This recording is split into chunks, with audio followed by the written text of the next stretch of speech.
কোনো এক সময় নদীর ধারে একটি ব্যাঙ ও একটি ইঁদুর বাস করত। তারা দুজনে খুব ভালো বন্ধু ছিল।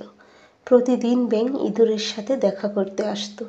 দুজনে একসাথে খেলা করত, মনের সুখে কথা বলতো।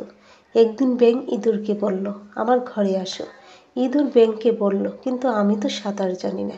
ব্যাঙ হেসে বলল, ভয় পেও না, আমার পিঠে উঠে বসো, আমি তোমাকে নিরাপদে নদী পার করে নিয়ে যাব।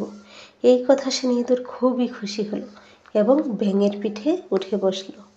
তারপর ব্যাঙ সাঁতার কাটতে শুরু করলো। খুব শীঘ্রই ব্যাঙের মাথায় খারাপ বুদ্ধি চলে আসলো। ব্যাঙ মনে মনে ভাবলো ইঁদুরকে খেয়ে ফেলবে। তাই ব্যাঙ পানির মধ্যে ডুব দিল। ইঁদুর খুবই ভয় পেয়ে গেল এবং চিৎকার করতে থাকলো।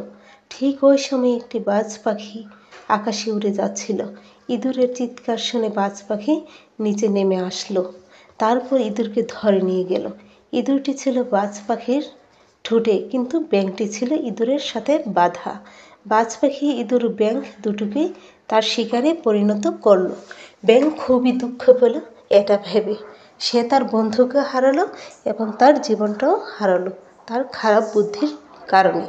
শিক্ষা: তুমি যদি অন্যের ক্ষতি করার চিন্তা করো, তাহলে তোমার সাথেও একই ঘটনা ঘটতে পারে।